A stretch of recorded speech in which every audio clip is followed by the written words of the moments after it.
이어서 보겠습니다. 에베소 2장 14절, 15절, 16절 읽겠습니다. 14절부터 16절 시작. 그는 우리의 화평이신지라 둘로 하나를 만드사 중간에 막힌 담을 허시고 원수된 것 곧 의문에 속한 계명의 율법을 자기 육체로 폐하셨으니 이는 이 둘로 자기의 안에서 한 세 사람을 지어 화평하게 하시고 또 십자가로 이 둘을 한 몸으로 하나님과 화목하게 하려 하심이라. 원수된 것을 십자가로 소멸하시고. 하나님 한 주 동안 주님 안에서 또한 말씀을 생각할 때마다 늘 평탄케 해주시고 또한 소망 중에 출구할 수 있도록 늘 인도하여 주심을 감사합니다. 오늘 또 저희들이 하나님의 말씀을 사모해서 오늘 또 모였습니다. 하나님께서 그 기쁘신 뜻을 성경에 기록하시고 또한 이 영적으로 깨달을 수 있도록 성령님을 통해서 말씀을 전심을 다해서 찾고 또 보고 읽는 자들에게 깨닫게 해주신다 말씀했습니다. 이 말씀을 저희들이 어느 정도 깨달을 수 있도록 마음의 문을 열어주시고 또한 생각의 육신의 생각들을 많이 개혁시켜 주셔서 오직 진리를 순종할 수 있는 마음을 허락하여 주심을 감사합니다. 오늘 또 말씀을 폈습니다. 하나님께서 더욱더 깨닫게 해주시고 하나님이 이 세상 모든 사람을 사랑하시고 또한 우리 마음속에 가득한 죄로 하나님께 가까이 갈 수 없는 그런 상태를 주님께서 친히 화목하게 하시기 위해서 화목제물이 되시고 또한 주님 안에서 함께 그 마음속으로 깨달은 믿는 무리들마다 당당히 하나님께 나아갈 수 있도록 말씀을 보여주심을 감사합니다. 오늘도 이 말씀들이 우리 마음과 생각에 참 자유가 올 수 있도록 죄로부터 또한 하나님의 법으로부터 해방을 받고 참 자유 속에서 믿음으로 오직 소망 중에 출구하며 살아갈 수 있는 우리 형제자매들 다 되어지기를 원하옵고 살아계신 주 예수님의 감사를 올나이다. 아멘.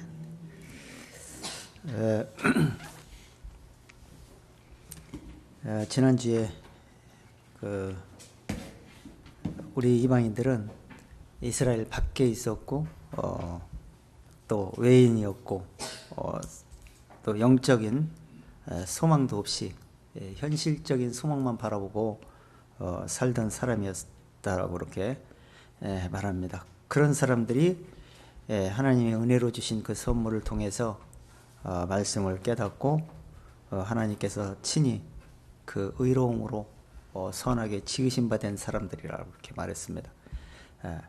그런 사람들이 그렇게 하나님께 가까이 갈 수 있게 된 것은 바로 예수 그리스도께서 그 친히 대속의 제물이 되셔가지고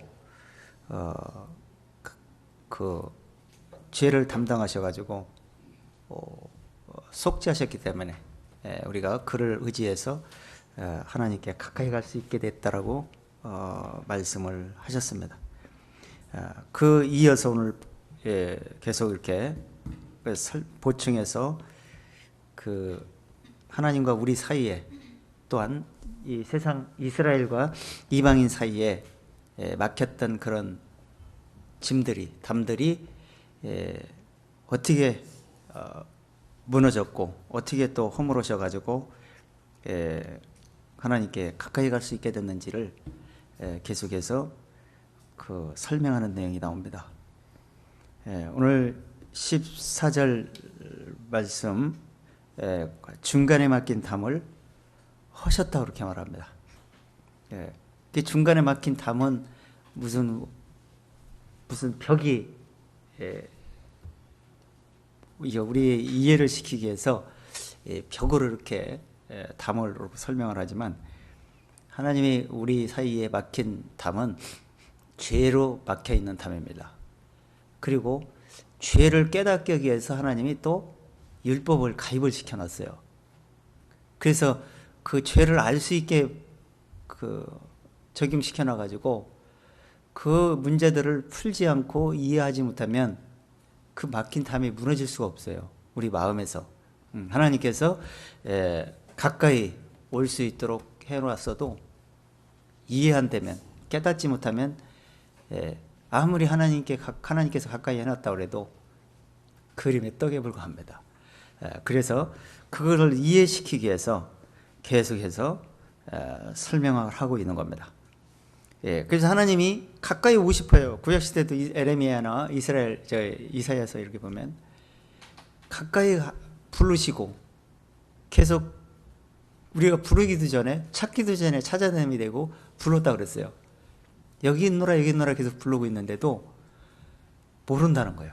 사람들이 알아채지를 못하고 그냥 예배당이 나오면 부르는 소리 이제 듣고 이제 나온 걸로만 생각하라는 거예요.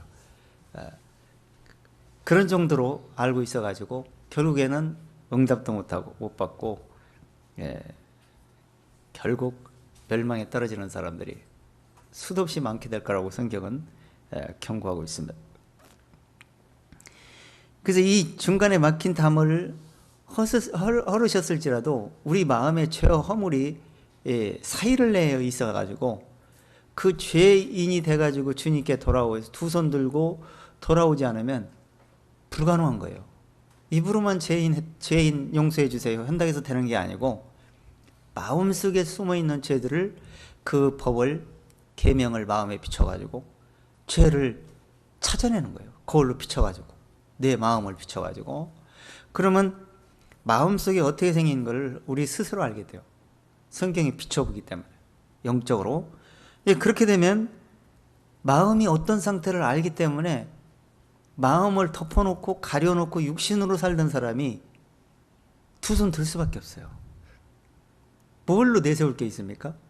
사람 앞에는 뭐 내세울 수 있을지 몰라도 하나님이 마음을 감찰하시는 하나님 앞에서 무슨 입을 열 수가 있겠습니까? 그래서 입을 봉하고 무릎을 꿇게 하려 함이라고 성경은 말하라고. 근데 예배당이 나오고 하나님 말씀 들어도 마음으로 무릎을 꿇지 않는 거예요. 속사람이 꿇어야 되는데 겉사람만 기도처에서 무릎 꿇고 기도하면 되는 건 줄 알아. 그래서 하나님이 많이 기도할지라도 내가 듣지 아니하리라 이렇게 하는 거예요. 기도는 하나님과의 교제고 교통입니다. 그리고 하나님과의 미팅입니다. 그러면 하나님의 말씀을 들을 줄 알고 깨달을 줄 알아야 되고, 깨닫고 그 믿음의 행위가 마음 중심에 나와야 돼요. 근데 그게 안 된 상태에서 아무리 입으로 기도한들 뭐 하겠습니까? 그래서 헛된 부르짖음이라고 성경은 말하고 있는 겁니다. 그래서 이스라엘 역사에서도 그래서 못 깨닫고 그 담이 무너지지를 않고 계속해서 높은 자기 마음 중심에 담이 세워져 있어 갖고 못 깨닫는 거예요. 그리고 잠언서에 보면은 이런 말씀이 나옵니다. 재물은 자기의 높은 성벽같이 생각한다 그랬어요. 이 세속을 중심으로 둬가지고 영적으로 말씀이 들어갈 구멍이 없는 거예요. 그래서 이 육신의 생각에 머물러 있어가지고 그 마음속의 말씀이 못 들어가가지고 못 깨달아서 지옥을 가는 거예요.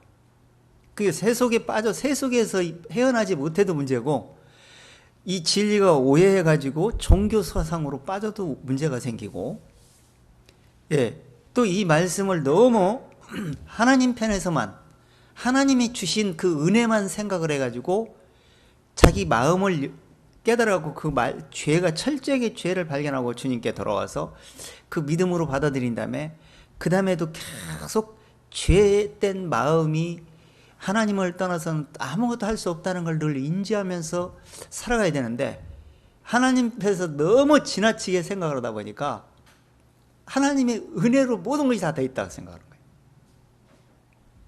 그래서 방종으로 빠져들어가 버려요.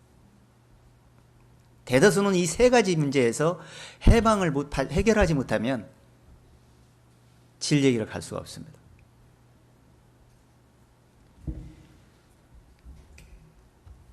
하나님 편에서는, 하나님 편에서 생각하는 것은 하나님의 은혜고 사랑입니다. 그런데 그것이 내 안에 들어오는 것이에요. 안 들어오면 소용이 없어. 내 걸로 받아들여요. 근데 뭘로 받아들이냐? 깨달으면서 믿음으로 받아들여야 되는 겁니다. 그리고 믿음으로 받아들인 상태는 이루어지지 않은 상태이기 때문에 믿음으로 되어진 걸 늘 생각을 하면서 끝까지 변함이 없이 정절을 지켜야 되는 거예요. 마음이 변하지 않게. 근데 우리 마음은 조금만 관리를 안 하면, 말씀으로 계속 복종시키면서 관리 안 해주면 금세 어디로 돌아가 있는지도 몰라. 자기도 몰라. 그래서 말을 안 들어. 마음 중심이. 그래서 따로 놀게 되는 거예요.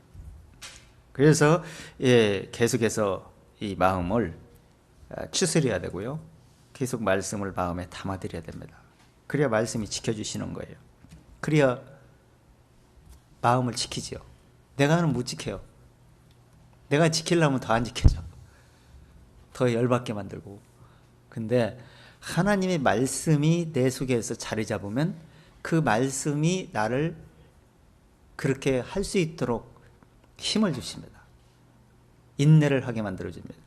절제를 하게 해줍니다. 그래서 할 수가 있는 거예요. 자, 14절 한번 읽어보세요. 14절. 그는 우리의 화평이신지라 둘로 하나를 만드사 중간에 막힌 담을 하시고. 자, 그는 이게 누구냐? 예수 그리스도를 말하는 거예요. 예수는 화평이시라는 거예요. 우리의 화평. 왜 화평이요? 그분께서 그 중간에 담을 무너뜨리시고 그 중간에 다리를 놔주신 거예요. 은혜의 다리를. 그래서 은혜를 통해서 갈 수 있게 만들어 버린 거예요. 근데 그걸 못 깨달으면 내 마음속에 중심에 이 모든 고정관념들이 틀에 박혀 있어요. 그것이 담이에요. 그것이 우상이고, 그것이 중심이 되어 있으면 말씀이 들어갈 구멍이 없어가지고 들어가도 부딪혀서 튕겨나가 버려요. 안 받아들이는 거예요. 그래서 하나님의 은혜가 은혜되지 못하는 경우가 너무나 많은 겁니다. 그래서 이것은 우리만 화평케 해놓은 것이 아니라 이 세상 모든 사람에게 이렇게 해놓은 거예요. 우리는 나만 그렇게 된 줄 알고, 이제 많이 진리를 막 이렇게 깊이 못 깨달을 때는 우리 교회, 나는 믿음이 좋은 사람, 내가 하나님을 특별히 사랑을 받는 사람이고 하나님이 나는 가까이 가는데 저 사람은 가까이 못 가는 것처럼 그렇게 정죄를 하게 돼요. 그건 내 편에서 생각하는 거예요. 하나님 편에서 생각할 때는 차별이 없어요. 지금 믿는 사람이라고 특별히 이렇게 도움을 더 많이 주고 그런 게 없어요. 이 진리를 찾으면 찾은 만큼 진리를 보상해 줄 뿐이야. 그리고 그걸 순종하면 순종할수록 내가 진리의 길을 더 밝게 갈 수 있는 거예요. 육신으로 무슨 복을 주고 육신으로 무슨 병을 낫게 해주고, 병을 낫고 뭐 할 거예요? 또 병 들고 또 결국엔 또 죽을 텐데. 그게 문제가 아니에요. 지금 우리 짐승처럼 그런 육신의 중심으로 두는 게 아니고, 우리는 이 속사람 그 영혼의 중심을 두고 살아야 됩니다. 지금 육신은 영혼의 집이에요. 이 영혼이 떠날 때는 육신이 집이 망가져서 더 이상 살 수 없을 때 영혼이 떠나는 거예요. 그럼 알맹이 빠져나가는데 껍데기를 중심으로 두고 그것만 최우선으로 두고 살다가 진짜 사람이 빠져나가서 지옥으로 떨어지는데 그때는 뭐 할 거예요? 어떻게 손 쓸 거예요? 그걸 우리가 아는 거예요. 그래서 그걸 모르는 사람에게 불쌍하게 여기는 거예요. 그래서 그걸 알려주려고 그러고, 그래서 힘쓰게 되는 겁니다. 그렇게 하려고 또 하나님 우리를 구원해 줬다고 말하는 거고. 그래서 이 중간에 막힌 담을 다 흐르셔 놓는데 내 스스로 중간에 막힌 담을 안 무너뜨리는 거예요. 하나님 편에서 무너뜨린 것을, 그걸 무너뜨리는 건 내 마음의 중심을 깨닫고 그걸 내려놓으면 되는 건데, 못 내려놔가지고 자기 고정관념, 그 세속적인 고정관념, 종교적인 고정관념을 중심으로 두어 있어가지고 하나님의 은혜가 은혜되지 못하고 결국 폐단을 만드는 거예요. 근데 이걸 깨닫기가 쉬운 얘기가 아니에요.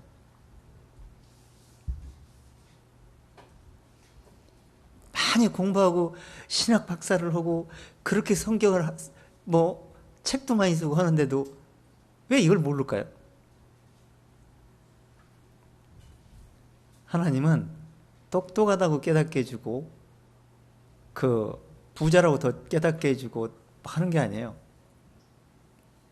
진리를 찾고자 하고 마음의 중심을 들여다보고 자기 마음을 비우는 사람에게 하나님이 마음을 낮추는 사람에게 그 진리가 찾아옵니다. 그러면 진리가 자꾸 보여져 가지고 마음을 높이고 싶어도 안 높여지는 거예요. 손해날 짓을 뭐나 하냐고. 육신을 이익 보려고 영적으로 손해날 일을 합니까? 근데 세상 사람은 그렇다 치더라도 기독교인이라고 하면서도 영적으로 손해날 일을 하는 거예요. 그 돈이 뭐 이렇게 욕심을, 큰 목사들도 그 뭐 돈이 뭐 이렇게 욕심을 부리면서 지금 얼마 안 있으면 이 세상을 떠날 채비를 해야 될 사람들이 아직도 그걸 못 버리고 그 재산 뭐 후손에게 물려줄 거예요? 그럼 물려주면 뭐 할 거예요? 아버지한테 그대로 배워가지고 후손이 제대로 되지 못할 건데.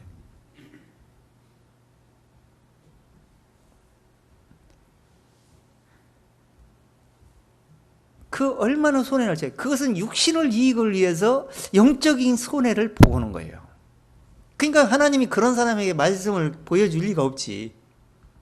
하나님의 원리가 그런데.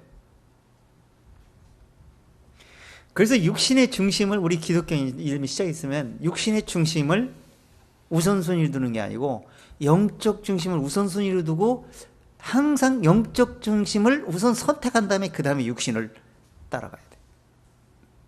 그 중심만 두면 하나님이 멀지 않아 다 이해시키십니다. 근데 그렇게 했다가 또 돌아갔다 이렇게 하면 안 되고 그러면 더 안 해줘 얄미워가지고. 근데 그런 중심으로 계속 진행하고 변함이 없는 사람은요 말씀이 보인다니까. 이게 하나님이 깨닫게 해주는 그런 식으로 기록을 해놔가지고 보이는 응답을 받게 돼 있는 거예요. 근데 육신의 중심으로 돌아가면 계속 육신의 이익만 보고 육신의 욕심을 부리면서도 그게 하나님의 뜻인 줄 알고 그렇게 보여. 또 말씀이 희한해. 이 말씀 보면. 그래서 표면적 사고로 보면은 말씀을 표면적으로 이해를 합니다. 근데 이면적 사고로 이 말씀을 보면 육신을 내려놓고 마음 중심으로 쫓아가게 됩니다. 그걸 먼저 이해를 하셔야 돼요. 그것만 사이클을 맞춘다면 말씀이 재미있게 될 것입니다. 그래서 이 막힌 담을 이미 헐어버리셨는데, 자, 이 헐어버려가지고 그 막힌 담을 어시면 어떻게 되겠어요? 하나가 되잖아. 둘로 하나를 내가지고 이 평안이 와야 될 거 아니에요. 평안. 그래서 이 화평한 그 평안을 이 첫 번째 뭐라 했어요? 그는 우리의 뭐라고요? 화평이시라는 거예요. 이 말씀을 깨달으면 그렇게 되는 거예요. 그 화평이 되니까 말씀을 깨달으니까 중간에 맡긴 담도 무너져 버리지. 다 그렇게 돼 있는 거예요, 이게. 자, 한번 시편 85편 한번 들어가 보세요. 이미 성경에 그리스도 안에서 그렇게 될 걸 예언해 있어요.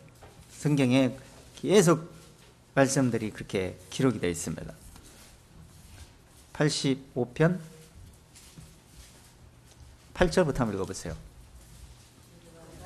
내가 하나님과 여호와의 하신 말씀을 들으리니 대저 그 백성 그 성도에게 화평을 말씀하실 것이라. 저희는 다시 망령된 대로 돌아가지 말지로다. 자, 어떻게 한다고? 내가 어떻게? 하나님 여호와의 하실 말씀을 어떻게 한다고요? 들어야 뭘 알든지 연장을 할 거 아니요. 믿음은 어디서 온다 했어요? 그러니까 하나님 말씀을 어떻게 들어야 돼? 귀로만 들으면 안 되고 영적으로 들어줘야 된다니까요. 그러면 뭐 말씀을 모를 수가 없어. 그런데 듣는데 말씀을 왜곡시켜서 말씀을 들어버리기 때문에 말씀이 안 들려. 마음으로. 육신으로는 듣는데 마음으로는 안 들려와.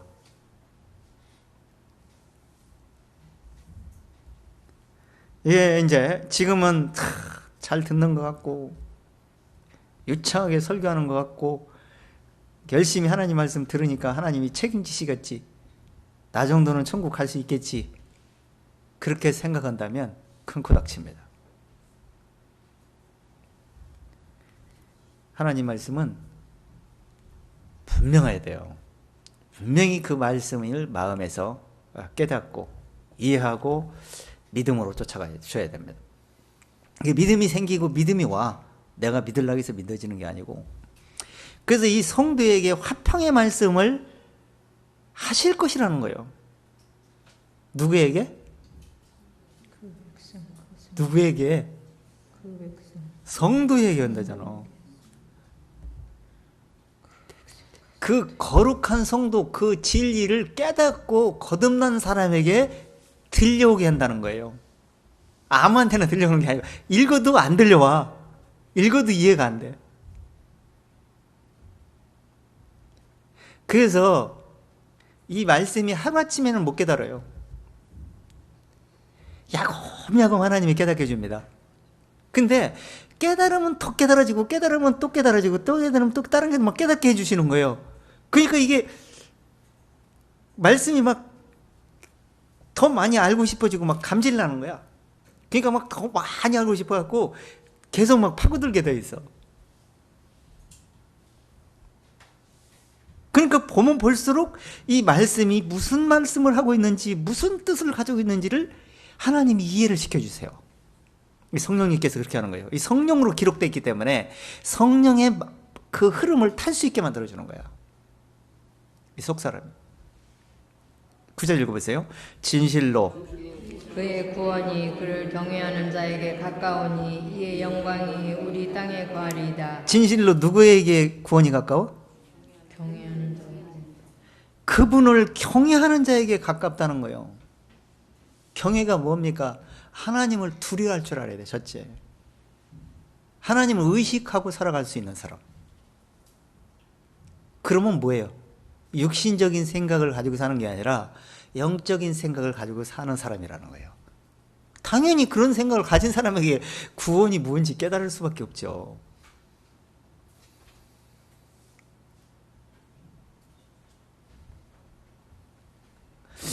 자, 그러면서 뭐라고 했어요? 이는 영광이 어떻게? 영광이 어떻게? 우리 땅에 거하리라. 물론 영적으로, 육신적으로는 이스라엘 땅이에요.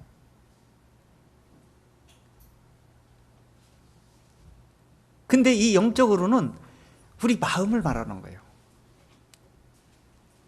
항상 땅 하면 보통 영적으로 마음을 가리킵니다. 그러니까 이 마음에 영광이 이 땅에 거한다는 거예요. 영광이 거한다는 거예요. 그게 누구예요? 영광이 누구예요? 영광이 그리스도 예수예요.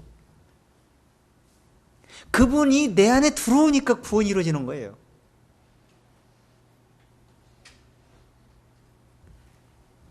그래서 그분이 내 안에 자리 잡고 있기 때문에 확신할 수가 있고 진리가 보여지게 되는 거예요.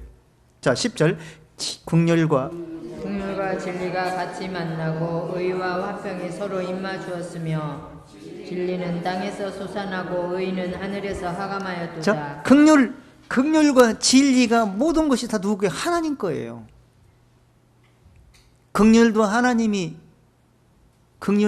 베푸시었고 긍휼을 어떻게 알려줍니까? 뭘로? 진리의 말씀으로 알려주잖아. 긍휼이 어떻게 생겼는지, 죄는 어떻게 생겼는지, 죄를 어떻게 용서했는지, 그걸 어떻게 구원받을 수가 있는 건지 어떻게? 모든 것이 진리와 만나고 진리로 설명을 해주세요. 그렇게 그 진리가 함께 역사한다. 그래서 이 요한일서잖아요. 하늘에서 증언하는 분이 세 분이신데 아버지와 말씀과 성령이시라. 세 분이 증거하는 거예요.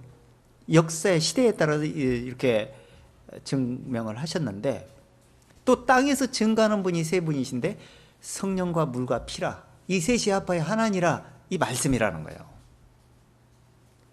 그러니까 이 말씀, 성경 말씀, 이 말씀 통해서 그 진리를, 영적인 진리를 하나님의 긍휼을 찾아내고 은혜를 찾아내고 의를 찾아내고 믿음을 찾아내서 진리를 받아들이는 거예요.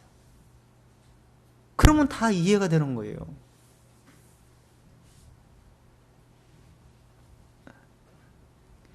그러면서 뭐라 했어요?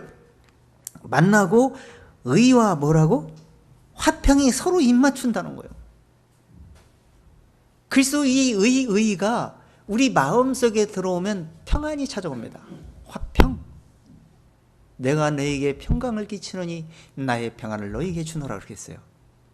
그러니까 의와 화평이 입맞춘다 그랬잖아요. 그러니까 하나로 주고받고 교통이 이루어지는 거예요. 마음속에서. 그러니까 마음속에서 찬양거리가 나오는 거지.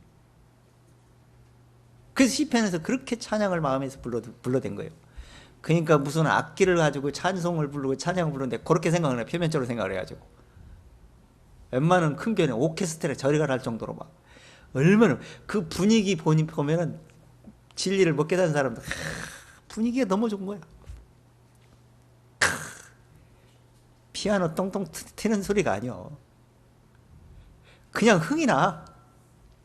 그런 분위기에 따라서. 그 분위기에 찾아갖고 몇 마디 던져주는 그 축복에 빠져가지고 진리를 마음에서 의와 화평이 입맞추지도 못하고 그럭저럭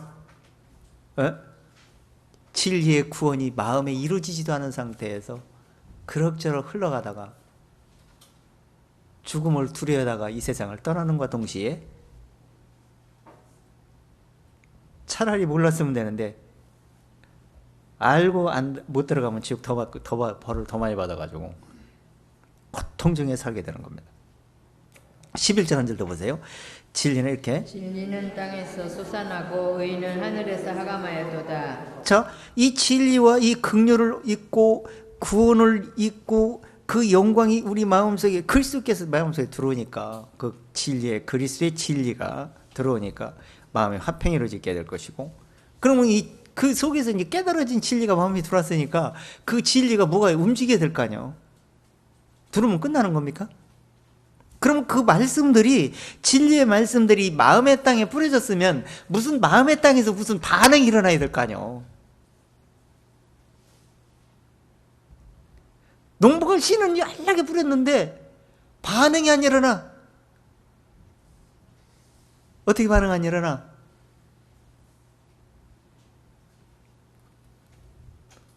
땅이 잘못됐든지 적군이 침투했든지 두 개 중에 하나예요.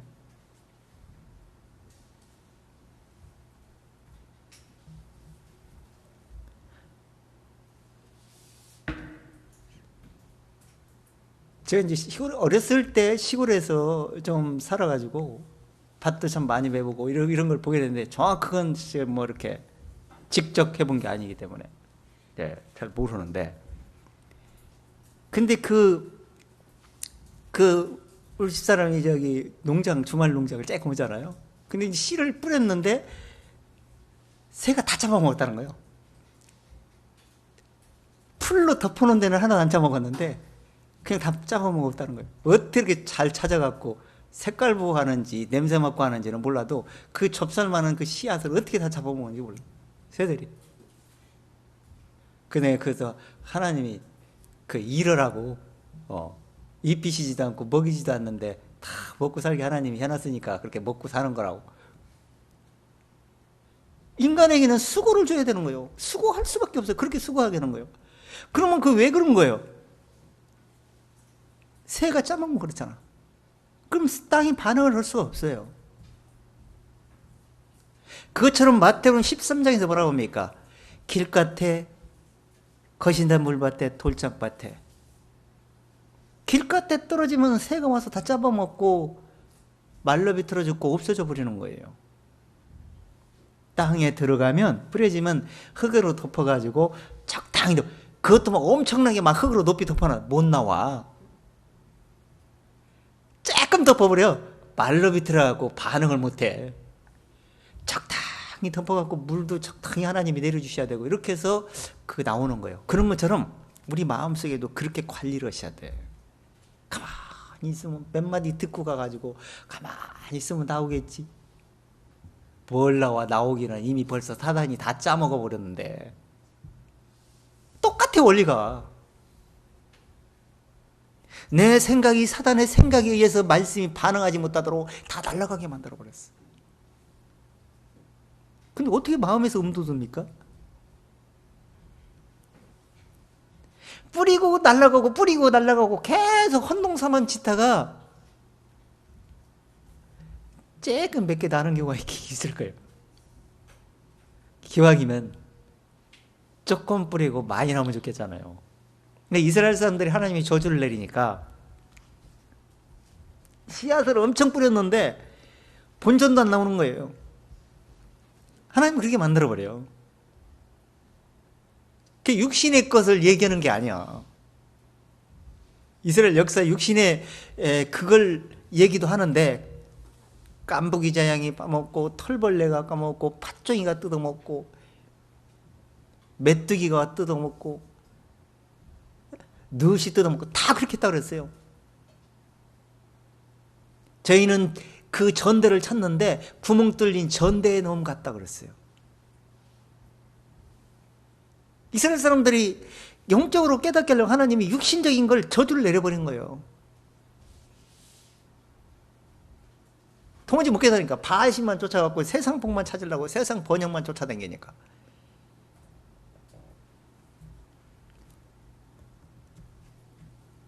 그래도 못 깨달으면 전쟁을 붙여갖고 멸망을 시켜버려. 이스라엘 역사가 그랬어요. 이 세상 국지적인 그런 전쟁이 있었지만은 앞으로는 끝내는 전쟁이 일어나요. 더 이상 기회가 없어 이제. 그래서 진리가 땅에서 솟아나고 의가 하늘에서 그 솟아난 그 의를 하감하신다는 거예요. 열매가 솟아나와야 될 거 아니야. 그래야 확신이 있고 구원받은 믿음이 있을 거 아니야. 그게 성도야. 그래서 그 성도를 하나님이 화평의 말씀을 그게 주시겠다는 거예요.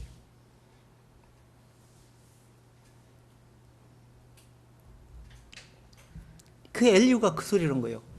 나를 잠깐 용납하라. 내가 하나님께 할 말이 너무나 많다. 하나님께 할 말이 있다는 얘기 아니라 내가 하나님으로부터 받은 그 말씀을 너희들에게 고백할 말이 너무 많다는 거예요. 근데 엘리후는 그걸 하나님이 주신 말씀을 그대로 시인하고 싶은 거예요. 이게 진짜고 이게 너무나 참 진리인데 왜 이 말씀을 못 깨닫고 왜 종교에 머물러 갖고 계속 변론만 하고 있었냐 이거예요. 저희 욥과 세 친구들에게. 나를 잠깐 용납하라는 게, 내가 오히려 하나님께 할 말이 있습니다. 내가 먼 데서 하나님의 지식을 취하고 내 의를 하나님께 돌려보내리라 이렇게 했어요. 하늘에서 쏟아내는 그 말씀을 내가 받아가지고 마음에서 음돋은 그 말씀을 열매를 내가 다시 돌려보내겠다는 거예요. 어디로? 사람에게 듣게 하면 그 말씀이 하나님께도 돌아가 버려. 하나님도 그걸 보신다는 거예요. 그걸 듣고 깨닫는 사람, 또 그 사람도 마음으로 받고 그 음돋은 걸 보고 하나님이 입으로 시인하고 하나님이 그걸 하감하시겠죠. 지금 우리가 하나님의 말씀을 받았으면 그냥 끝이 내는 게 아니고 이 말씀을 하나님께 돌아가는 거예요. 우리가 받으면 끝이 아니에요.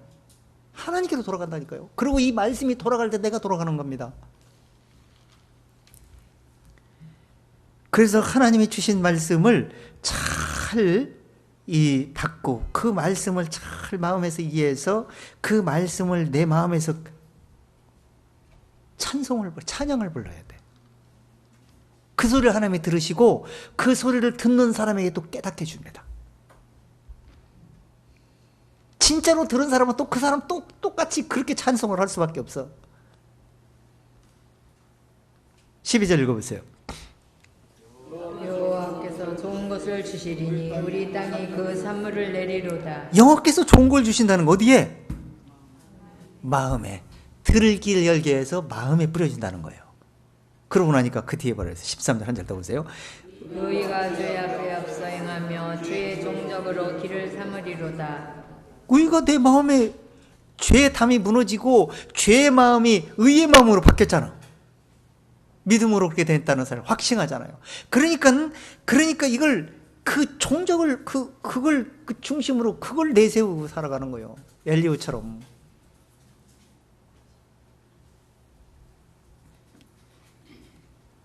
다윗도 그랬잖아. 내가 항상 소망을 품고 더욱더욱 주를 찬송하리이다. 내가 측량할 수 없는 주님의 의와 구원을 내가 종일 전하리이다. 종일 전하겠다는 거예요.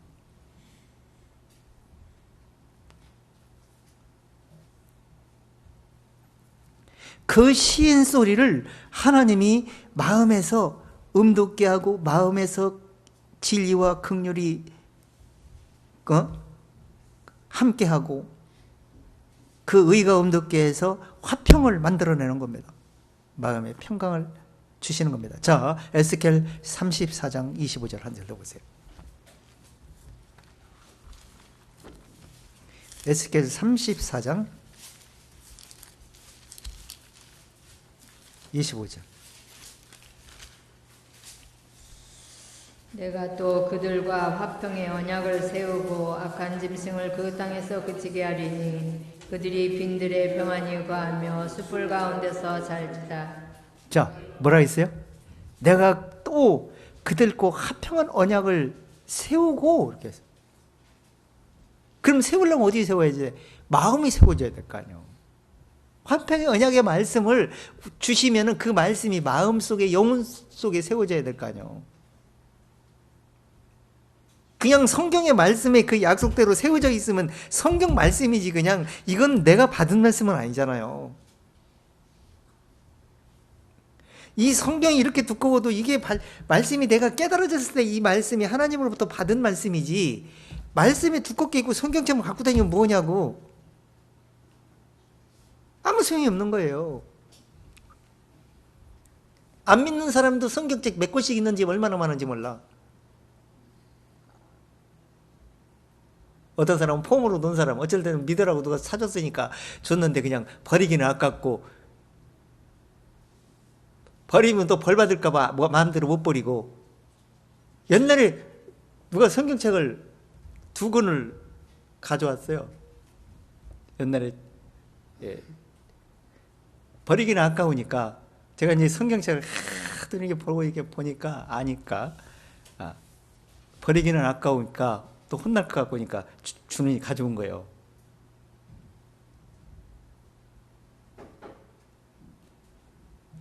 지금도 보고 있어 집에서 내가 그 성경을.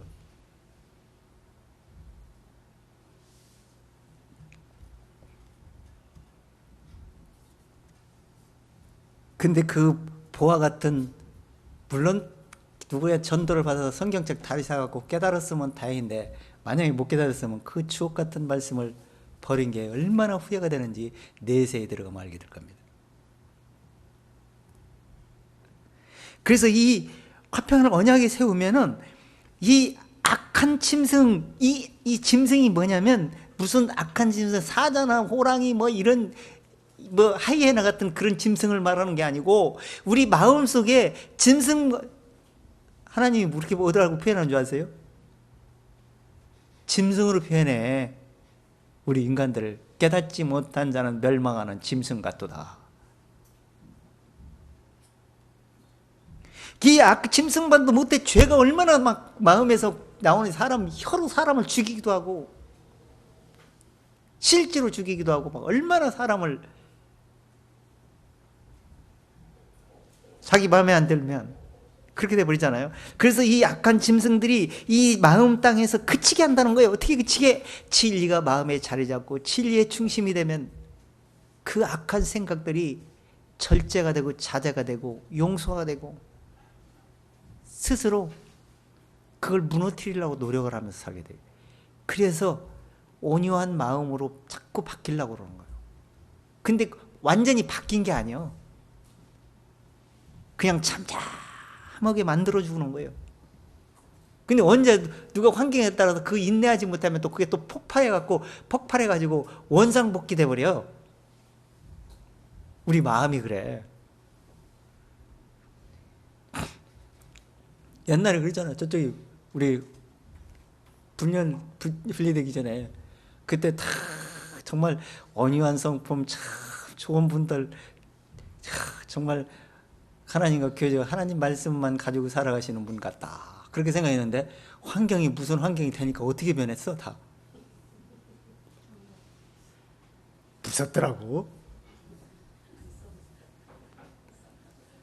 그의 육신의 환경이 순간 그렇게 되는 거예요. 왜 그런 거예요?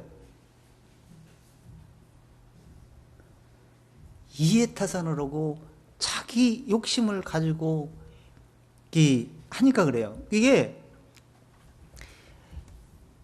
하나님이 다 아세요. 다 보시고. 그리고 하나님이 다 그렇게 만드는 이유도 다 하나님이 다 깨닫게 하는 과정이에요. 그래서 우리가 성경에 넘어서 그러잖아요. 너희가 친히 원수 갚지 말라. 기록된 바 원수 갚는 것이 내게 있으니 내가 갚으리라고 주께서 말씀하셨느니라. 이렇게 하는 거예요. 그걸 선으로 그걸 통해서 진리를 분별하고 내가 지금 어떤 길을 가고 있나, 진리 길을 가고 있나, 내가 정말 이게 성경적인가 성경적이 아닌가, 이런 것들을 교훈을 얻는 과정이에요. 근데 교훈도 안 되고 하는 사람도 있고 교훈되는 사람도 있고 여러 사람이 있겠죠. 들여다볼 줄 아는 자기를 돌아보는 사람도 있고.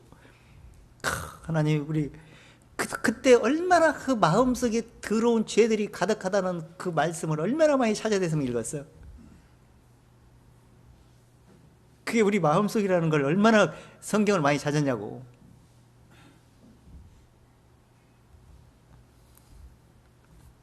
그런 마음을 가진 사람이 외적으로 뭐가 다르고 이걸 지금 보는 게 아니에요. 진리 길을 제대로 가고 있는 아니야. 이것이 우선 중요시하고 나는 그럼 어떤 길을 선택하고 어떤 길을 가야 되는지 진리의 길을 중심으로 줄을 잡으면 되는데 육신의 힘으로 해결해 보겠다고 어떻게 해결합니까? 마귀가 마태복음 그랬잖아요. 12장에서 만일 사단이 사단을 쫓아내면 어떻게 된다고 했어요?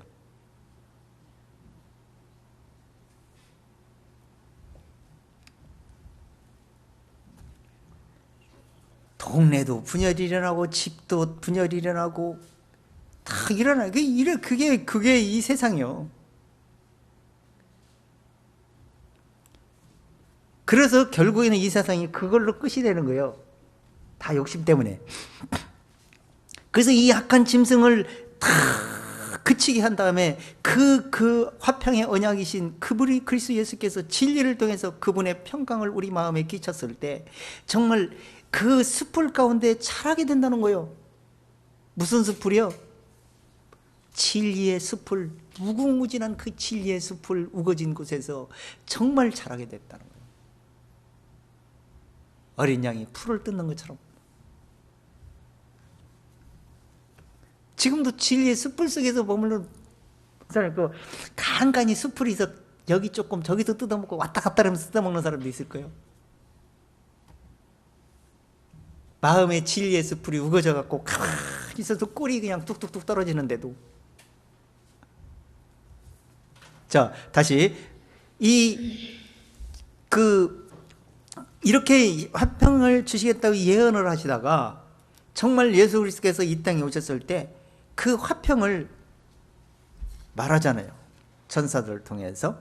자, 누가복음 2장 한번 들어가 보세요.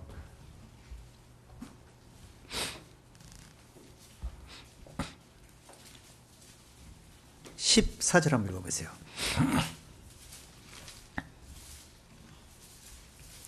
(2장 14절) 시작. 지극히 높은 곳에서는 하나님께 영광이요 땅에서는 기뻐하심을 입은 사람들 중에 평화로다 하니라. 자, 지극히 높으신 자의 모든 것이 높으신 그 하나님으로부터 나오는 거예요. 진리가.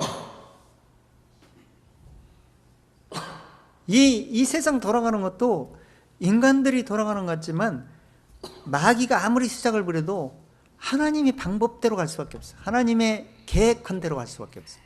이미 하나님이 미리 영세전에 쫙 이 세상 시작하면 어떻게 변할지, 이 세상이 영세전에부터 시작해서 어떻게 마무리가 될지를 다 알고 계셨어요. 그대로 지금 그 시스템대로 가고 있는 거예요. 마귀가 망가뜨려갖고 인간 세계를 회방을 쳐가지고 죄가 들어오면 어떻게 해결할 건가? 말씀을 아무리 전해도 못 깨닫는 사람은 어떻게 할 것인가? 근데 이 사람들은 왜 못 깨닫고 있는 건가? 하나님이 성경에 다 기록해놨어. 여기저기 읽어보고 나는 이 사람이 저 사람의 모델만 선택하면 돼.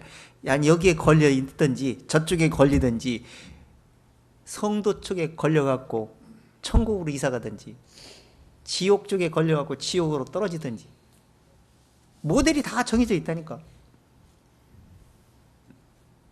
그 너희는 어떻게 할 것인가? 선택하라는 거예요. 그런데 그나마도 아무것도 안 보여. 어떻게 돌아가는지, 이 세상이 어떻게 끝날 것인지 관심도 없어.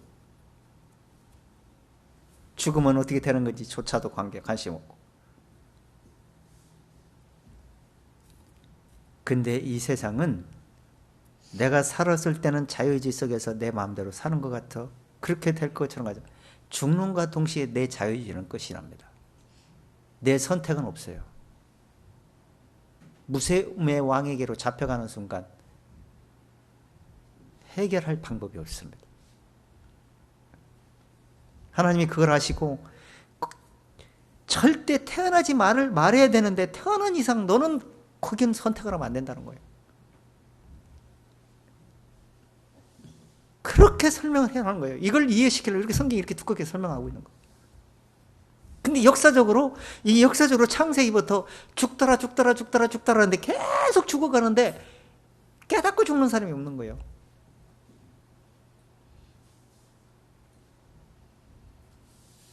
이 아벨 이후에 죽더라 하는데 에녹이 하나 알맹이를 건져. 에녹 하나를. 근데 심판 내리고 죽더라 하는데 노아 때 8명 찾아내. 근데 8명 중에서 아들 셋, 딸, 며느리 셋, 노아 아내, 노아에서 8명인데 이들이 이제 방주에서 나와서 그 땅에서 시작해서 살아야 돼. 몇십 년을 살지 몇백 년 살지 몰라. 그럼 사는데 그 사는 과정에서 그 하나님의 언약하신 그 말씀을 어떻게 지켜갖고 그 말씀을 마음에서 유지하느냐? 그 8식구 중에서 제대로 된 사람이 몇 사람이 될지 천국에 가봐야 돼. 노아 방주에서 구원받은 것은 그 위기에서 구원받은 것이 영적 구원이 아니에요. 천국에 가봐야 된다니까.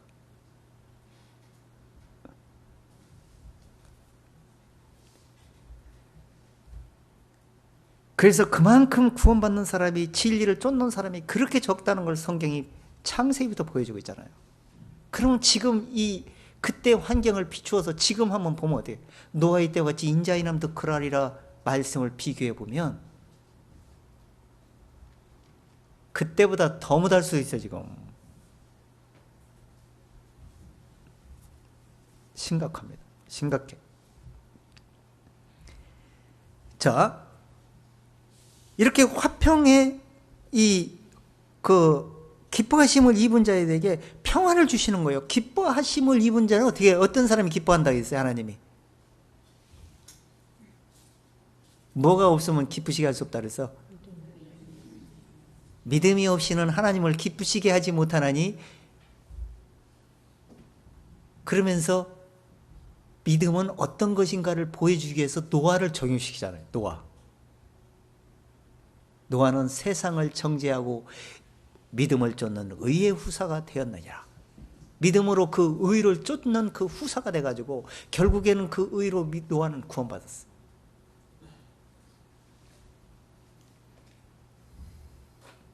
그렇게 확실하게 노아는 인정을 하고 확실하게 답이 나오는데, 노아의 아내와 노아의 며느리 3명하고 아들에 대해서는 정확하게 나오질 않아.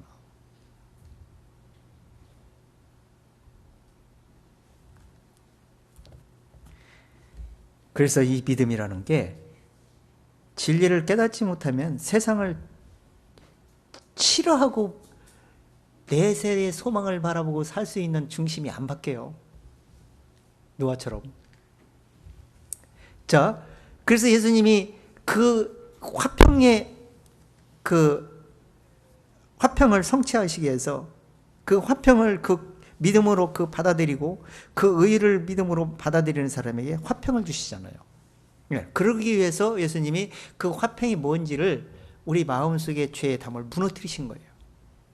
그래서 예수님이 죽으러 이제 거의 가까워질 때 내가 너에게 평강을 끼치는데, 그 요한복음 14장에서 천국에 내가 처소를 예배하는 근심도 말고 두려워하지 말라. 내 아버지를 믿으니 나를 믿어라. 내 아버지 집에 거할 곳이 많도다. 내가 너희를 위해 처소를 예배로 갈 텐데 처소를 예비하고 나 있는 곳에 너도 있게 하기 위해서 너희를 데리러 오게 될 것이다. 그때까지 견디라는 거예요. 내가 너희에게 평강을 끼치느니 나의 평안을 너희에게 주노라. 이 평안을 마음에서 지켜라. 이건 깨달음에 의해서 이 화평이 들어온다 그랬죠. 그래서 사도 바울도 골로새서 이렇게 강조를 하는 거예요. 골로새 3장 15절 한번 들어가 보세요.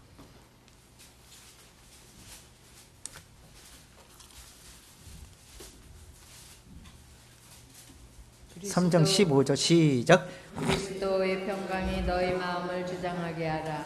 평강을 위하여 너희가 한 몸으로 부르심을 받았나니 또한 너희는 감사하는 자가 되라. 자, 뭐가 주장하게 하라? 평강이 주장하게 하려면 평강에 대한 그 답이 오기까지는 마음을, 죄를 분간해야 될 것이고, 죄사함을 얻는 방법을 이해해서 그리스도의 통해서 그리스도 예수께서 십자가에 피 흘려 죽으셔서 우리 죄를 토말하셨구나 깨달으면서 그분이 다시 사망 권세를 이기고 의롭다 하심을 위해서 우리를 부활하셨구나, 그걸 마음에 받아들여야 돼. 그러면 그 받아들이는 순간 그것이 하나님의 의의 열매를 맺히기 위해서 의를 우리 마음에 주시기 위함이었구나 라고 깨닫게 돼. 이렇게 깨닫게 되면서 평강이 자동으로 돌아와. 죄에서 자유함 얻죠, 율법에서 해방받죠, 소망이 생기죠. 내 마음, 육신의 생각에 늘 찌들려서 살던 그 생각을 거기서 노임을 받게 됩니다. 그러니 당연히 영적인 평화가 있으니까 육신도 평화가 있게 되겠죠. 욕심을 안 부리니까 편하게 살 수가 있겠죠.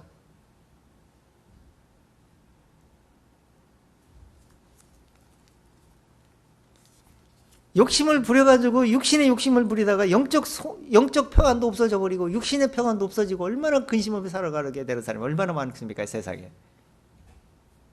비대 쪼달리고 뭐 여러 가지 사건들 때문에. 앞으로 지금 정신 바짝 차려야 됩니다. 이 땅에 얼마나 있을지는 모르지만 무진장 어려운 시대가 돌아와요. 지금 그 영적으로 마귀가 그런 세계로 만들어져야 돼요. 그리고 그 마귀의 깨개를 통해서 신세계 질서가 그런 세상이 돌아올 수 있도록 그 작전을 세우고 그대로 지금 꾸미고 있어. 그 이미 이제 시작하면 것이에요. 근데 하나님은 그걸 아시고 세상이 엄청 살기 힘들 때가 돌아올 것이다. 너희가 하루 종일 일해도 먹고 사는 것, 하루에 뭐 밀 한 대박 고리부한데 계시록 그리 나왔잖아요. 기근이 오게 되는 거예요. 살기가 없어. 일을 하고 싶어도 일자리가 없어. 아르바이트도 10,000원으로 올리면, 최저임금이 10,000원으로 올리면은 지금 얼마로 절충되는지 모르겠는데 10,000원 올리면 좋지요. 많이 받으니까. 근데 10,000원씩 주고 그걸 유지시킬 수 있는 사람이 있는가 하면 없는 사람이 많아. 그러면 어떻게 할 거냐 이거예요. 아르바이트 하는 사람보다 주인이 돈을 더 못 벌어. 문을 닫든지 어떻게 할 거예요. 아르바이트도 이제 앞으로 하늘에서 별 따기처럼 어려우게 될 거예요.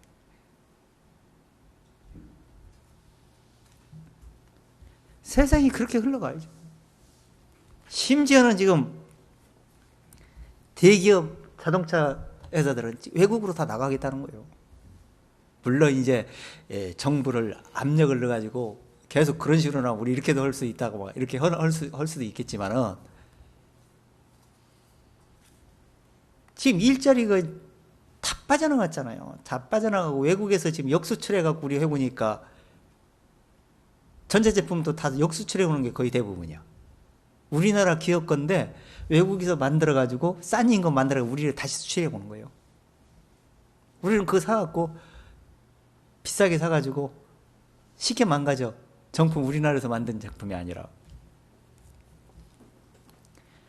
그러니 우리나라에서 무슨 일자리가 나오게 하겠습니까? 그러니까 힘든 거예요. 그것도 모르고 굉장히 어려운데 돈 많이 받는 큰 기업 사람 돈 더 많이 받으려고 막 계속 노조 막 데모 그러잖아. 자동차도 안 팔리는데 외국 게 싸가지고 이제 외국 걸 많이 사니까 우리나라 전부 다 지금 자동차가 다 내려가잖아. 안 팔려가지고. 그러면 그동안 받는 것마저 이제 계속 손해 나면 자동차 뭐 어떻게 올 거예요? 그나마 지금 받는 것도 엄청나게 많이 받는 걸로 알고 있는데 그 돈 받기도 어려울 때가 돌아와.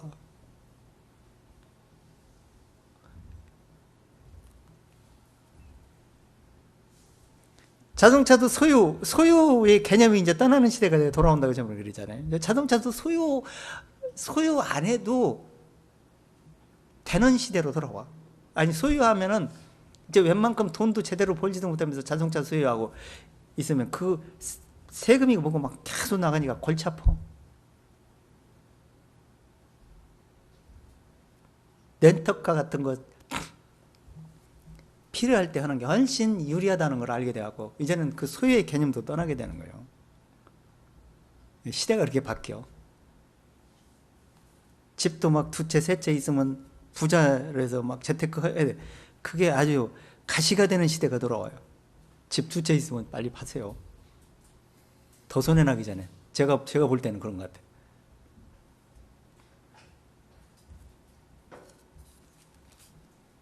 하나만 가지고 살아라는 거, 하나만 가지고. 그렇게 지금 앞으로 만들 거예요. 자, 그래서 이 세상은 영적으로나 육적으로나 계속 어려운 시대로 지금 흘러가게 돼 있어요. 그렇게 만들어 지금 마귀가. 하나님은 그걸 미리 알고 예언해 놓은 것이고. 근데 그 어렵든지 말든지 우리는 늘 글쎄의 평강이 우리 마음에 자리 잡고 있으면 어렵고 무슨 문제가 있고 세상이 문 닫을 때가 오면 올수록 더 좋은 소식을 알게 돼. 아, 천국으로 이사 갈 날이 가까워지고 있구나. 세상이 아무리 부자가 뭐 부럽냐 이거예요. 다 불타볼 건데 근데 우리는 천국으로 이사 갈 날이 가까워지니까 얼마나 좋냐 이거예요. 그래서 부족한 것 같은데 부족한 게 없어. 바울처럼 내가 아무것도 없는 자 같으나 모든 걸 가진 자요.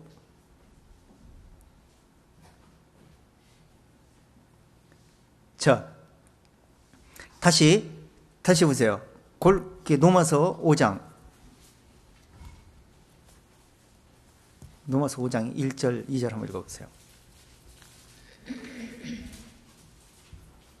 그러므로 우리가 믿음으로 의롭다 하심을 얻었은즉 우리 주 예수 그리스도로 말미암아 하나님으로 더불어 화평을 자, 누리자. 어떠니까 이제 화평을 누리자는 거예요? 예? 의롭다 하심을 얻었으니까 이제 화평을 누리자는 거예요. 그러니까 의롭다 하심을 얻음이잖아요. 이 마음에서 이 진리를 못 깨달았을 때는 종교에 헤매기도 하고 열심을 내보기도 하고, 저 옛날에 처음에 진리를 열심히 찾으려고 할 때, 열심히 하려고 할 때 금요일 날마다 철야, 인천까지 철야하러 갔던 사람이요. 매주 금요일 날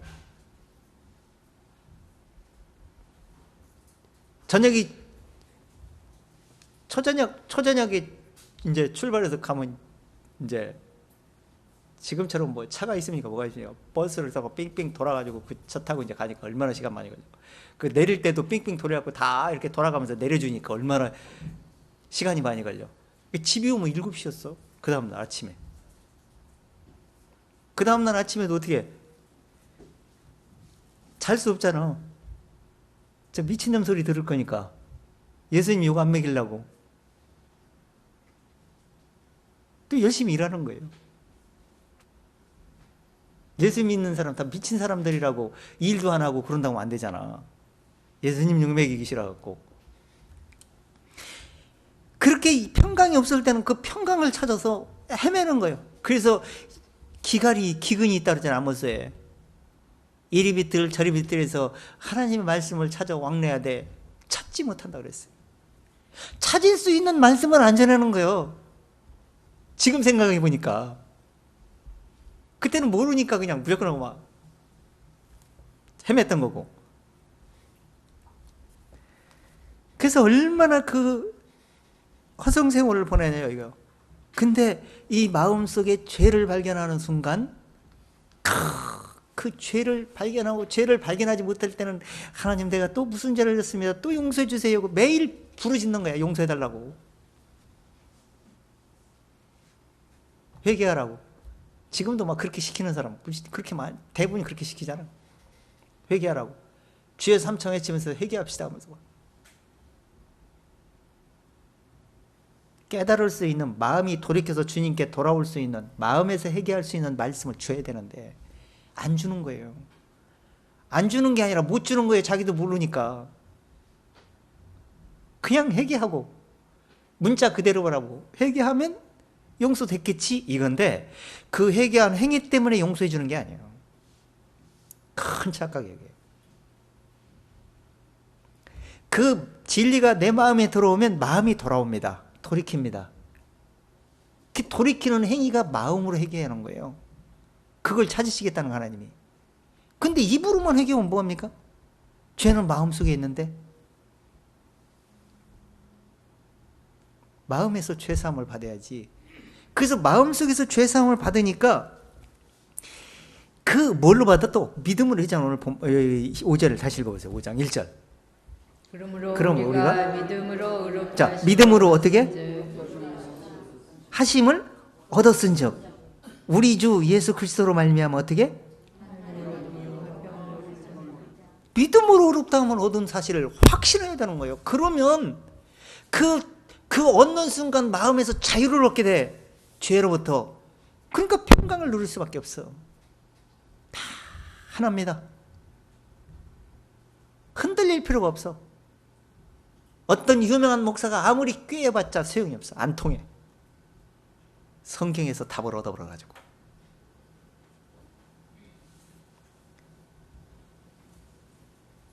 지금은 마귀가 유명한 사람들을 대부분이 다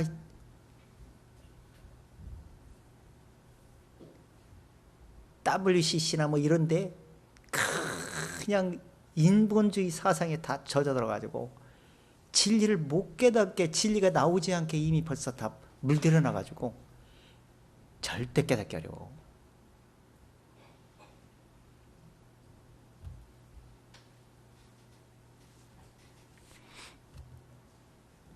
그래도 진리를 조금이라도 시인할 수 있는 아주 초짜들, 그냥 막 진리를 사모하는 아주 뭐 그냥 가난한 그런 데 가서 말씀 들으면 차례다.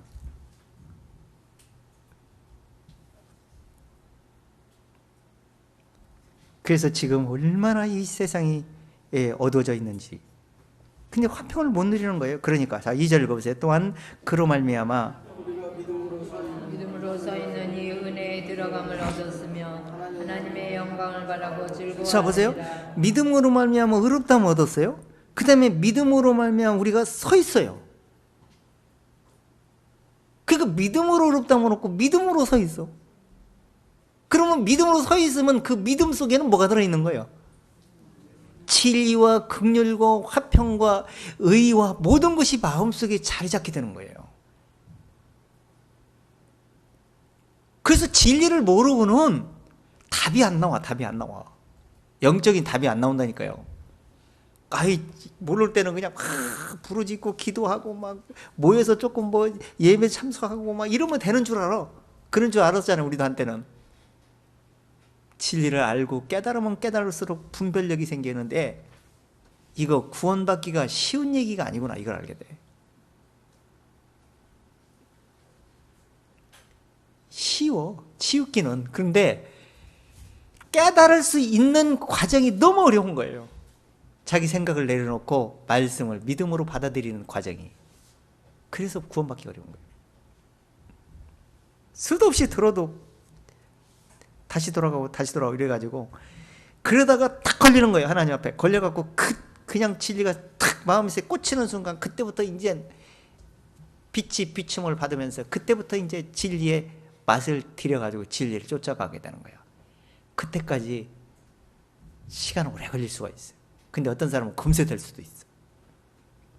하나님 마음을 보시고 응답을 주시기 때문에.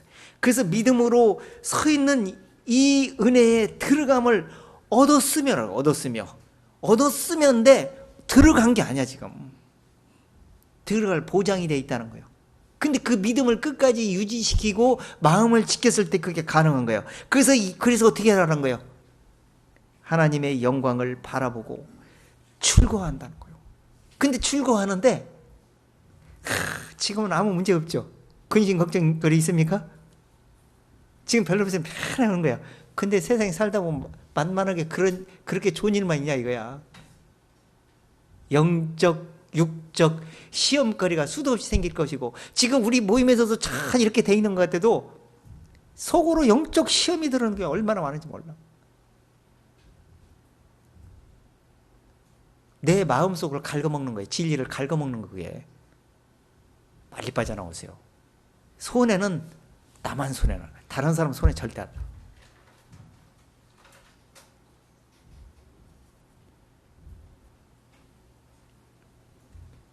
우리는 그리스도와 함께 장례를 치른 사람들입니다. 자존심이 필요 없어요. 그리고 남의 실수라도 용납해야 돼. 왜? 나를 위해서 용납해야 되는 거야. 왜? 내가 편해야 되니까. 그렇다고 내가 심판할 수 없잖아. 문을 이미 엎질러진 걸 담을 수도 없어요. 그 사람은 사람을 보면 안 돼. 그래서 인간은 하나님의 말씀만 기준으로 삼고 끝까지 믿음으로 쫓아가 줄 때 이길 수가 있어요. 그래서 이렇게 원광을 바라보고 즐거워하느니라 그렇게 하면서 세상에 만만치 않다는 걸 보여주는 거죠. 3절 읽어보세요. 다만 이뿐 아니라 우리가 환난 중에도 즐거워하나니 이는 환난은 인내를, 인내는 연단은 소망을 이루는 줄 알미로다. 자, 이렇게 단련만 되면 좋아. 이게 오히려 이런 환경이 나를 발전시키고 성장시키고 진리를 보는 눈이 열리게 만들어주고 내 마음을 다스리게도 만들어주고 인내력도 갖게 만들고 이렇게 만들어주는 거예요. 그런데 육신이 발동하면 그렇게 만들어주질 않아. 영적인 진리를 갉아먹는 역할을 만들어버려요. 그게 손해나는 거예요. 한번 그런 꼴이 생기면 쉽게 회복할 수 있느냐? 회복이 안 돼도 회복돼도 원상태로 회복이 안 돼. 그래서 자기 마음을 들여다보면 정말 미리 대치라는 거예요. 야, 이건 손해날 짓이다. 내가 이렇게 하면 절대 안 되지. 미리 준비를 하는 거예요. 그래서 연단을 받으면서 오히려 인내를 하게 하고 인내를 하면 환난을 이길 수 있는 마음을 줘가지고 그래서 연단을 받아서 내 마음을 더 추스리게 만들어가지고 오히려 소망으로 바뀌는 거예요. 이렇게 영적으로 교훈을 하나님이 하십니다. 자, 넘어서 5장 8절 읽어보세요. 우리가 아직 죄인 되었을 때 그리스도께서 우리를 위하여 죽으심으로 하나님께서 우리에게 대한 자기의 사랑을 확증하셨느니라. 자, 그러니까 지금 믿음으로 우리가 의롭다함을 얻는 과정이 얻었는데 이렇게 화평을 이제 더불어 이제 그리스도와 더불어 화평을 누리자 이거예요. 이게 이제 당당히 들어갈 수 있게 되었는데 이렇게 될 수 있는 과정까지는 무가 희생이 있었어요. 그게 그리스도 예수라고 말하는 거예요. 여기서 그걸 얘기하는 거예요. 8절 다시 읽어보세요. 우리가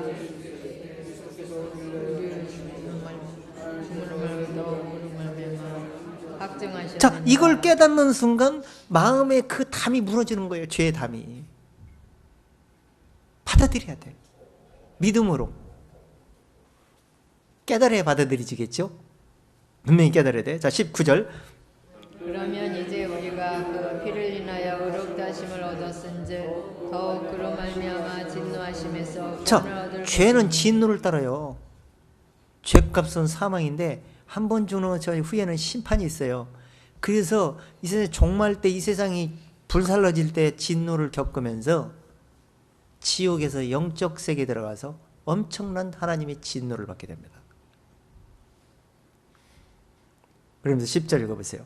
곧 우리가 원수 되었을 때 그 아들의 죽으심으로 말미암아 하나님으로 더불어 화목되었은즉 화목된 자로서는 더욱 그의 살으심을 인하여 구원을 얻을 것이니라. 그 원수 되었을 때 하나님과 원수 되었을 때 그 막힌 담을 무너뜨려 주신 거예요. 그리스도 예수께서 엄청난 고통을 겪으면서 그걸 깨닫고 믿는 자에게 의롭다함을 얻게 해주겠다는 거예요. 근데 이렇게 말하면서 이렇게만 얘기하면은 피를 볼 때 넘어가는 것처럼 피로 말미암아 의롭다함을 얻은 것이구나 이렇게만 생각할 수가 있어요. 그렇게 많이 생각을 해 또. 그래서 피까지만 생각을 해. 그 이상 진노가 안 나가. 그래서 믿음이 되지 못하는 사람이 얼마나 많은지 모릅니다. 자, 이렇게 됐는데 여기서 이렇게 됐다고 말하면서 여기서 다시 보충 설명을 해. 인간은 누구냐? 인간은 어떤 인간이냐? 인간은 왜 죽냐?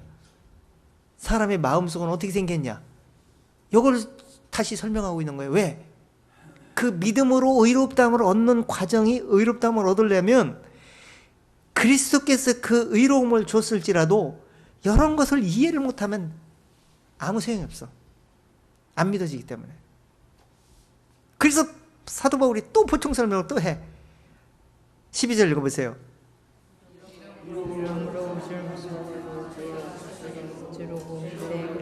사망이 왔나니 이와 같이 모든 사람이 죄를 지었으므로 사망이 모든 사람에게 이르렀느니라. 모든 사람이 사망이 이르렀는데 사망이 뭔지를 몰라. 죽었더라 왜 죽는지.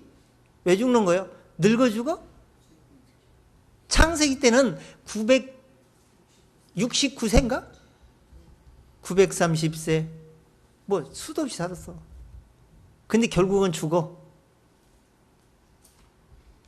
근데 죽는 이유를 몰랐어. 그런데 율법을 가입을 시켜서 딱 보니까 율법이 주어지기 전에도 사망이 왕노릇하였었는데 죄를 죄로 여기지 아니했더라 이거. 죽는 이유를 몰랐더라는 거예요. 근데 율법을 가입시키니까 내 마음속에 죄 있는데 죽는 원인은 병들어 죽고 교통사고로 죽는 게 아니라 죄 때문에 죽는 거구나. 이걸 깨닫게 되는 거예요. 근데 그 죽음을 해결해 주겠다는 하나님이 그걸 해결해 주는 과정이 자 15절 읽어보세요. 그러나 이웃은 그 범죄와 같지 아니하니 곧 한 사람으로 말미암아 더 하나님의 은혜와 또는 사람의 은혜로 말미암은 선물이. 자, 아담 안에서 죽더라 했는데 너는 죽지 마 이런 게 아니고 사람의 씨를 가지고 있는 사람의 탈을 쓰고 있는 사람은 태어나면 무조건 죽어야 돼. 근데 사람만 죽느냐? 모든 짐승도 피조물도 다 죽어야 돼. 아담 때문에 다 저주를 받아버렸어. 그 아담이 그 진리를 순종하지 않는 바람에, 죄가 들어오는 바람에 하나님이 정령 죽으리라 그 한마디에 모든 게 사망할 수밖에 없게 변화버린 거예요. 그런데 이 은사는 그거와 같지 않고 바로 그리스도를 통해서, 그리스도 예수를 통해서 은혜로 말미암아 많은 사람에게 선물이 넘쳐버렸다는 거예요. 다시 회복시켜버렸다는 거예요. 근데 회복시켜서 지금 회복시켜서 지금 안 죽어. 지금 아니야, 안 죽는다. 정말 예수 믿어 좋은 거 먹어서 오래 사는 게 아니라 정말 예수 믿으면 안 죽는구나, 이렇게는 눈으로 보니까 확인될 수 있을지도 몰라. 그런데 그렇게 살면 고통 중에 살아야 돼. 죄 있는 상태로 영원히 살아야 되기 때문에 힘들어. 그래서 죄 없는 몸으로 변화시켜서 내세에서 영원히 살게 해주겠다는 거예요. 그것이 지금 평강을, 진짜 평강 속에 들어가는 거예요. 그것도 모르고 이 땅에 오래 살면 좋은 줄 알아. 안 믿는 사람은 그렇다 할지라도 믿는 사람은 그렇게 할 필요가 없어.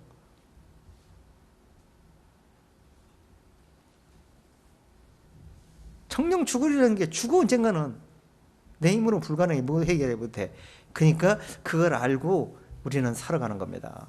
그때까지 당당하게. 자, 16절 한 절만 더 보세요. 또 이 선물은 범죄한 한 사람을 말미암은 것까지 아니었고 심판은 한 사람을 인하여 정죄에 이르렀으나 은사는 많은 범죄를 인하여 의롭다 하심의 이름이니라. 자, 은사를 주셨는데 그 은사는 뭐라고요? 의롭다 하심의 이름이래요. 그 은사가 뭐예요? 하나님의 의를 주신 거예요. 그걸 선물로 주었다는 거예요. 그 선물을 주기까지 예수님이 십자가에 피 흘려야 되고 그 많은 모진 고통을 당해야 되고 그걸 또 못 받게 하려고 사단이 많은 시험도 오게 되고, 근데 그걸 못 받게 하려고 사단이 예수님이 그 은사를 주시기 위해서, 의롭다 하심을 위해서 부활하시는 과정을 까지 못 나가게 만들고, 예수님이 피 흘려서 유월절 피를 보고 넘어간 것처럼 그렇게 구원받는 걸로 사단이 미리 총쳐버렸어.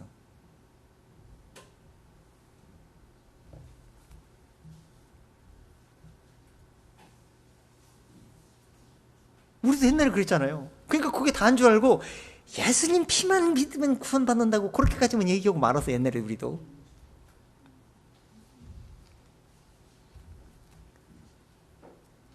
(21절) 한 절만 더 보세요. 21절.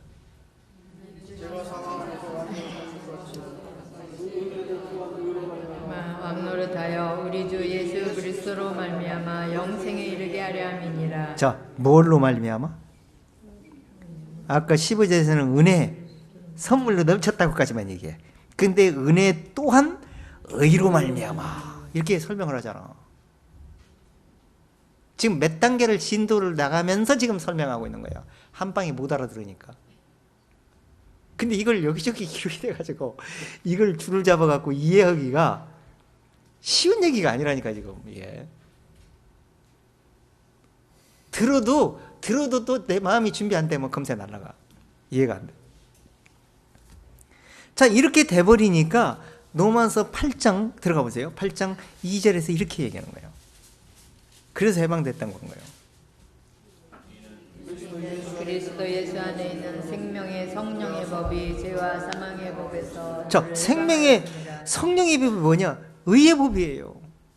의로운 법이 죄와 사망의 법을 매여서 살 수밖에 없는데 그걸 해방시켜 주겠다는 거예요. 해방됐다 말하는 거예요. 그리스도 안에 믿음으로 그리스도 안에 있는 자들에게. 그래서 화평을 누리자고 말하는 거예요. 단지 그냥 괜히 화평을 누리자는 게 아니고. 자, 본문 15절 다시 들어가 보세요. 15절 오늘 본문. 원수된 것 곧 의문에 속한 계명의 율법을 자기 육체로 배하셨으니 이는 이 둘로 자기 안에서 한 세 사람을 지어 화평하게 하시고. 자, 그러니까 원수된 걸 의문에 속한 계명의 율법을, 자, 이 원수된 것은 죄입니다. 근데 죄를 알려주는 과정은 율법입니다. 마음속에 죄가 있다고 알려주는 게. 근데 율법을 들어보니까 어떻게 되는 거예요?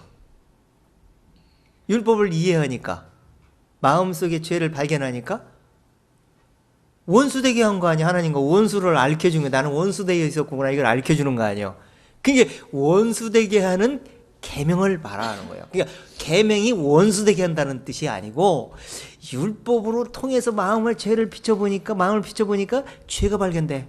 그러니까 나는 죄로 하나님과 원수되어 있구나, 이걸 가르쳐줘, 율법이. 그러니까 이걸 가르쳐주니까 사도 바울이 로마서 7장에 그런 거예요. 그러면 율법이 죄냐? 그럴 수 없느니라.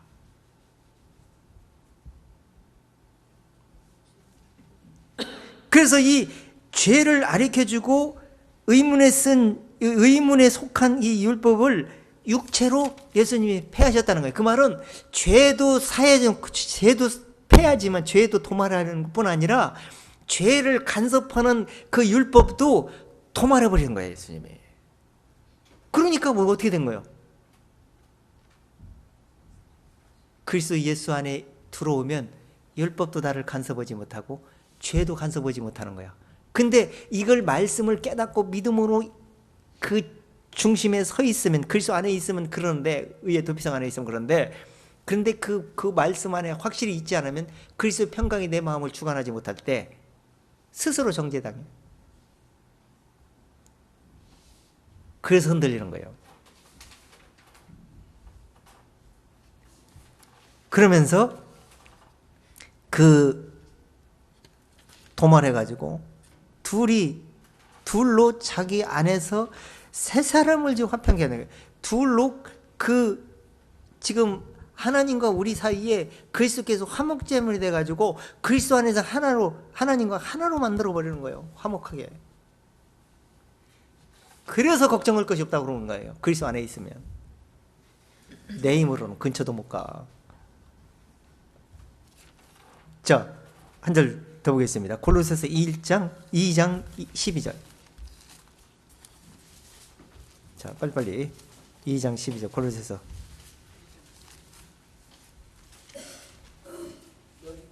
저희가 함께 장사함 받고 또 죽은 자들 가운데서 그를 일으키신 하나님의 역사를 믿음으로 말미암아 그 안에서 함께 일으키심을 받았느니라. 자, 그러니까 지금 이렇게 되게 하기까지는 의문에 속하지 않고 참 자유를 얻게 하기까지는 이 과정이 필요하다는 거예요.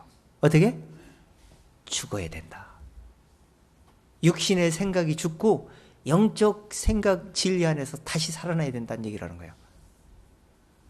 그게 믿음으로 그렇게 살아가는 거예요. 그래서 그렇게 그리스도와 함께 죽었다가 그리스도와 함께 살리심으로 말미암아 그 의로 말미암아 내가 내 마음에 그 역사하는 그 믿음으로 말미암아 그리스도 안에서 함께 그 의로움 안에서 함께 일으키심을 받아가지고 예수님이 부활할 때 어떻게 부활했다 했어요? 우리의 의롭다함을 위하여 부활하셨다고 했잖아요. 그렇게 됨으로 말미암아 우리가 의롭다함을 얻고 있다는 거예요. 13절. 또 너희의 범죄와 육체의 무할례로 죽었던 너희를 하나님이 그와 함께 살리시고 우리에게 모든 죄를 사하시고 우리를 거스리시고 우리를 대적하는 의문에 쓴 증서를 도말하시고 제하여 버리사 십자가에 못 박으시고 정사와 권세를 벗어버려 밝히 드러내시고 십자가로 승리하셨느니라. 자, 그러니까 지금 무엇을 패하셨기 때문에? 의문을 패하셨기 때문에. 지금 우리 여러분들 검사한테 따르릉 전화 왔어. 검찰로 좀 출두를 하셔야 되겠습니다. 지금 죄가 보면 그런 일이 없으니까 편안한데 그거 전화 한번 받는 순간 깜짝 놀랄 거예요. 내가 무슨 죄가 있나? 오만 가지 생각을 다 할 거예요. 지금도 역시 영적으로도 이 율법을 읽을 때 마음에 꺼리게 되고 율법의 말씀에 비춰볼 때 내가 뭔가 부족하게 느껴지고 막 이런 느낌이 들어오게 되면은 참 자유를 얻을 수가 없어요. 불안합니다. 그래서 두려움에는 형벌이 따른다는 거예요. 아니 너희를 의문에 쓴 증서를 도말하시고 제하여 버리사 십자가로 못 박으시고 승리하셨다 그러는데 그건 하나님 입장에서 그렇게 한 거예요. 근데 그걸 내가 진리의 말씀을 깨달음으로 받아들였을 때 실상처럼 내가 그 말씀을 능력 있게 받아들여지는 겁니다. 그래서 해방받아갖고 자유한 거예요. 율법의 말씀을 들으면 들을수록 전에는 막 불안하고 막 어떻게 해야 되나 막 걱정할 수가 있는데 이제는 들으면 들을수록 거울로 비춰보니까 내 마음을 비춰보니까 죄밖에 안 나와. 그래서 나는 그리스도 안에서 그분을 믿음으로 말미암아 의롭다함을 얻고 있는 것이 얼마나 감사한가. 이렇게 해서 믿음으로 더 돌아가게 만들어줘 버려. 겸손한 마음을 먹게 하고. 자, 갈라디아서 3장 한번 들어가 보세요. 3장 10절.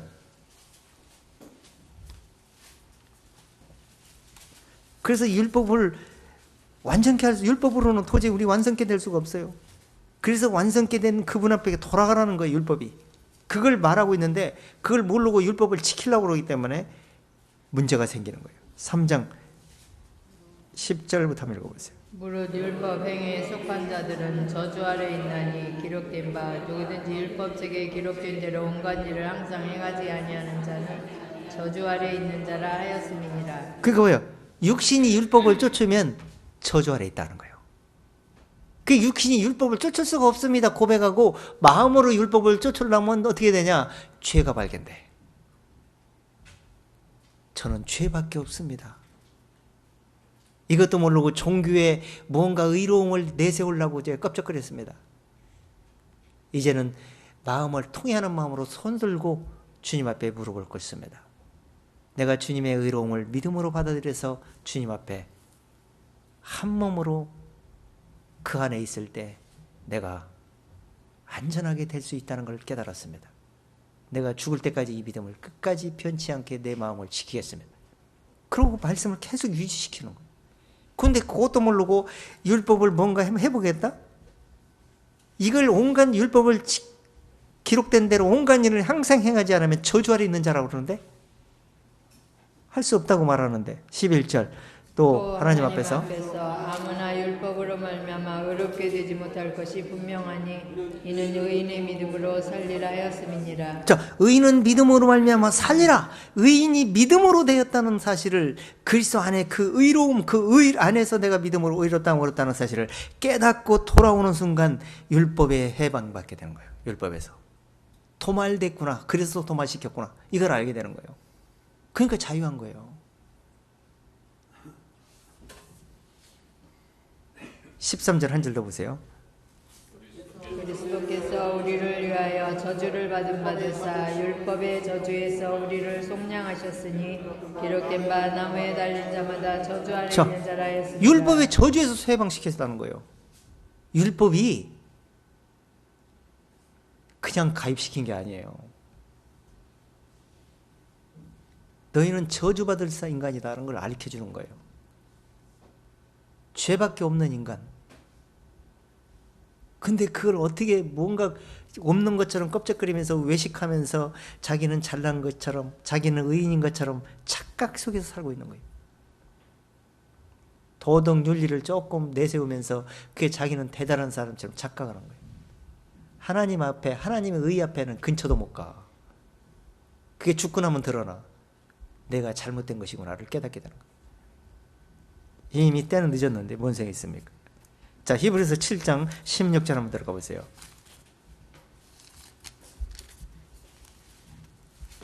7장 16절.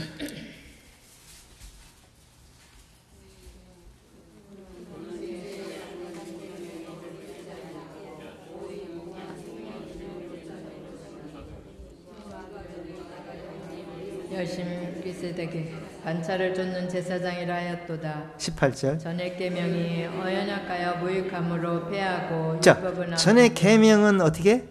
연약하여 패하고 연약함으로 패하고. 그게 뭐예요? 연약하다는 건 뭐예요? 그 율법으로는 의를 세울 수가 없어요. 죄만 드러내고 죄만 따지는 거예요. 그 역할을 하는 거예요, 율법이. 그러니까 무익해. 그러니까 이거 하나님이 율법을 우리에게 하나님의 법을 가입시켰을 때 마음을 비춰보라고 가입시켜 놓은 거예요. 그런데 마음을 안 비춰봤잖아요, 이스라엘 사람들이. 그리고 계속 지키려고 외모로. 모세가 율법을 낭독하는 순간 시내산에서 받아가지고 십계명을 낭독할 때 우리가 다 준행하겠습니다 이렇게 해서 이스라엘 사람들이 뭣도 모르고 그렇게 해갖고 그대로 계속 가르쳐 왔어. 그래서 이 율법도 못 깨닫고 율법에 정죄만 당하고 죄도 못 발견하고 죄사함도 얻지 못하고 짐승은 매일 잡아 죽는데 죄의 용서가 안 되는 거야. 무익해. 완벽하게 구원받을 수가 없어. 그 짐승이 바로 그리스도를 말했다라고, 그리스도에게 돌아가야 된다라고 얘기했던 건데 그걸 못 찾아낸 거예요. 그래서 매일 짐승만, 애매한 짐승만 죽은 거예요. 짐승만. 그러면서 20절 읽어보세요. 자, 19절. 율법은 아무것도 온전케 못할지라 이에 더 좋은 소망이 생기니 이것으로 우리가 하나님께 가까이 가느니라. 율법은 온전케 못할지라. 이게 이제 그게 어떻게 하는 거야?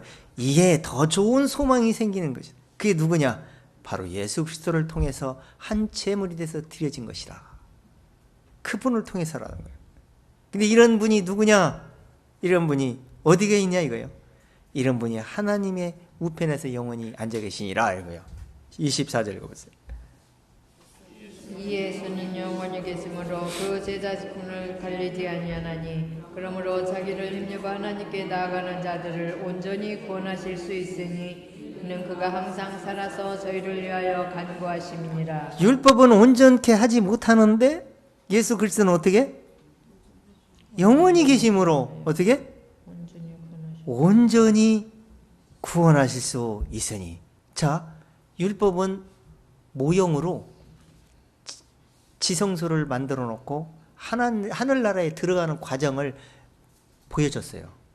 근데 대제사장이 1년에 한 번 들어갈 때는 안전했어요. 이스라엘 백성들이. 대제사장이 속죄하고 있는 동안. 근데 속죄하고 나오면, 속죄일을 나오면 그 다음에 또 드려야 돼. 계속 아침에 드리고 저녁에 한 마리, 아침에 한 마리. 또 드리고 나서 또 죄를 또 질 수가 있어. 그러니까 그것까지 또 하나님이 화제로 드려가지고 아침부터 저녁까지 태우는 거야. 한 마리가 또. 그게 아침에 한 마리 번제를 드리고 한 마리 태우고 또 저녁에 한 마리 번제를 드리고 또 한 마리 태워. 저녁 내. 너희 이 짐승이 너희를 대신해서 안전하게 지켜주고 있는 거다. 이걸 보여주고요. 그런데 온전치 못해. 그렇기 때문에 예수님 한 방에 들여가지고 단번에 하나님 우편에 앉아 계시기 때문에 대제사장이 지금 안 나오고 있어. 나오고 있어 지금. 하나님 우편에서 나왔어 안 나왔어? 그렇기 때문에 온전하게 구원하실 수 있다고 말하는 거예요. 근데 그분이 나오는 때가 있어. 일어나는 순간 알고 본 곡간으로 천국으로 불려드리고 쭉정이는 이 땅에 남는 순간 더 이상 구원받을 수가 없어. 온전히 구원하실 수가 없어. 이미 지성소에 나와버려가지고.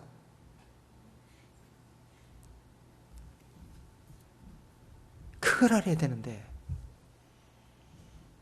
나중에 환란 시대에 구원이 있다는 거예요. 지금도 구원받기 어려운데 그때 무슨 재주로 구원받아? 두려워 떨다가 죽고 지옥까지. 앞으로 돌아올 세계는 적그리스도가 얼마나 무서운 단두대를 3만 개 이상 만들어놨어. 목자를 체별하려고.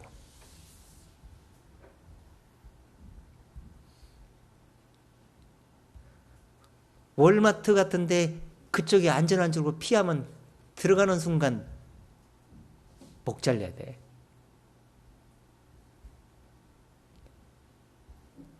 지금 80억 인구를 5억으로 줄일 계획을 세우고 있어.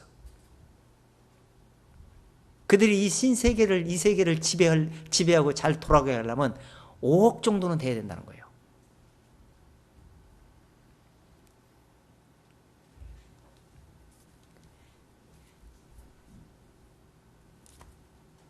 그럼 5억 살면 자기들은 살 것 같지? 하나님이 그들도 산채로 유황불에 던져버리겠다는 거예요. 끝은 그렇게 맺히는 거예요. 자기들이 주인공 같지만. 그래서 이 지금 그 우편에 계신 그분을 한 적이 있을 때 빨리 해방을 받고 하나님으로부터 의롭다함을 얻고 믿음으로 살고 있지 않으면 정말 무서운 세계가 돌아옵니다. 그래서 이걸 새 사람을 지어서 새 사람을 있게 만들어준 거예요. 새 사람이 되게. 자, 그 다음에 자 마지막 16절 한번 들어가 보세요. 본문.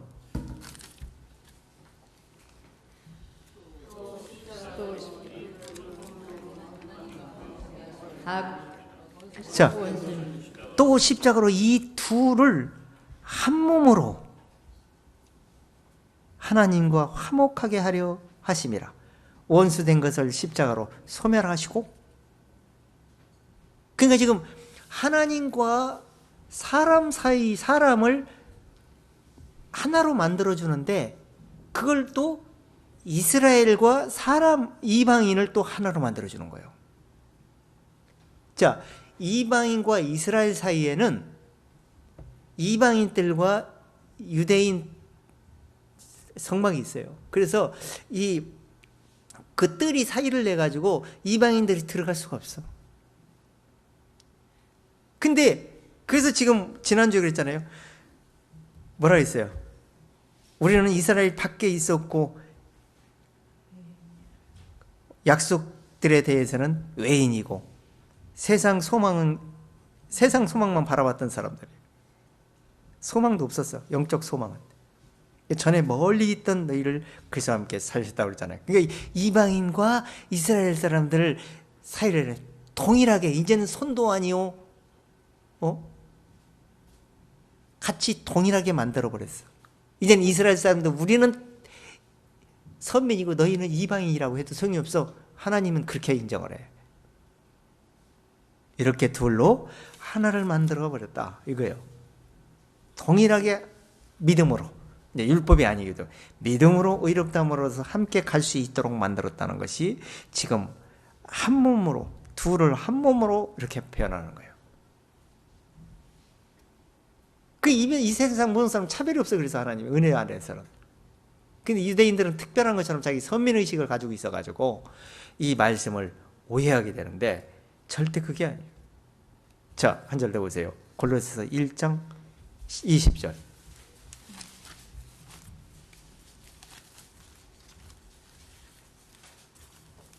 그의 십자가의 피로 화평을 이루사 만물 곧 땅에 있는 것들이나 하늘에 있는 것들은 그로 말미암아 자기와 화목게 되기를 기뻐하심이라. 전에 약한 행실로 멀리 떠나 마음으로 원수가 되었던 너희를 이제는 그의 육체의 죽음으로 말미암아 화목케 하사 너희를 거룩하고 흠없고 책망할 것이 없는 자로 그 앞에 세우고자 하셨습니다. 이방인들은 전에 멀리 있던 인간들이요. 볼품도 없는 인간들. 그런데 이제는 그 악한 행실을 마음의 그 죄를 깨닫고 하나님께 돌아오는 순간 그리스도 안에서 의롭다함을 얻고 또 의롭다함을 얻은 그 믿음을 가지고 이 거룩하고 흠없게 주님 만날 때까지 책망 들을 것이 없이 하나님 앞에 세우고자 하나님이 그렇게 계획을 세우시고 하나님이 말씀으로 우리를 양육하고 계시다고 말하는 거예요.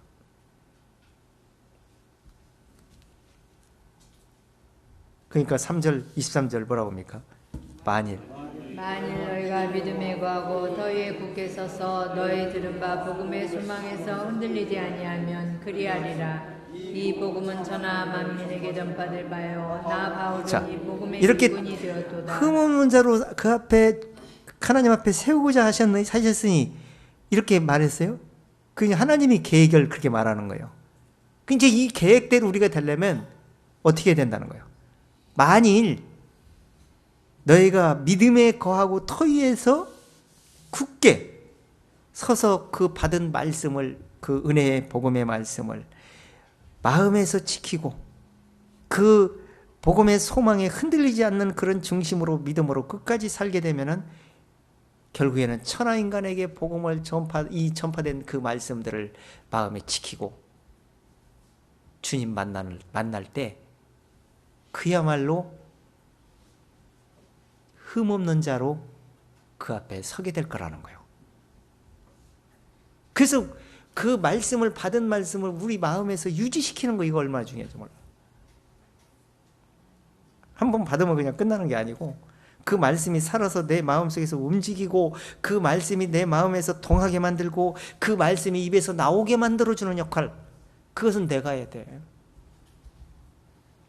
할 수 있도록 성령님이 역사를 하세요. 성령이 탄식하면서 우리 마음에서 역사한다고 그랬잖아요.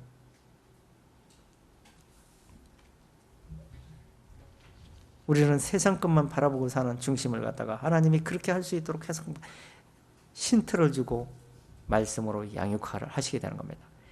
자, 마지막 한 절만 읽고 마치겠습니다. 에베소서 2장, 자, 본문 12절을 한번 다시 읽어보세요. 그때 너희는 그리스도 밖에 있었고 이스라엘 나라 밖에 사람이라. 약속의 언약들에 대하여 외인이요 세상에서 소망이 없고 하나님도 없는 자이더니. 자, 하나님과 이스라엘 사람들은 하나님을, 뭐 그 사람들도 구원받지 못한 사람들이 대다수였지만 하나님을 소망을 갖고 가지고 갔어요. 근데 이방인들은 저게 뭐하는 짓이요? 하나님을 섬기고 뭐 우상숭배하는 것 같기도 하고 하나님을 섬기는 것 같긴 한데 저게 뭐가 좋은 거예요? 관심도 없었어.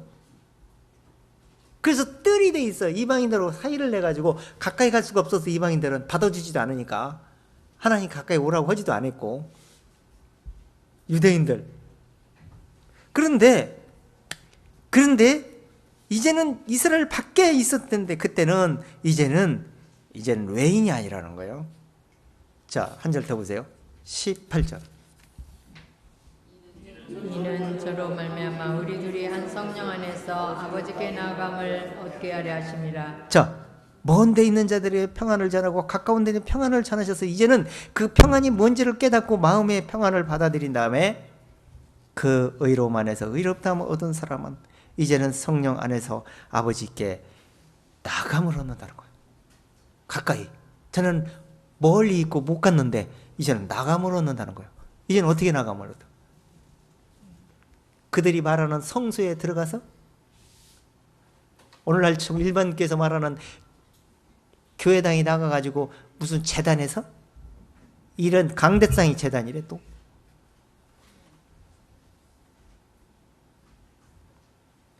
말씀을 볼 때 이 말씀이 내 안에 들어온 들었던 그 말씀들이 하나님께 가까이 갈 수 있도록 내 마음을 지켜주고 마음을 계속 인도하시는 거예요.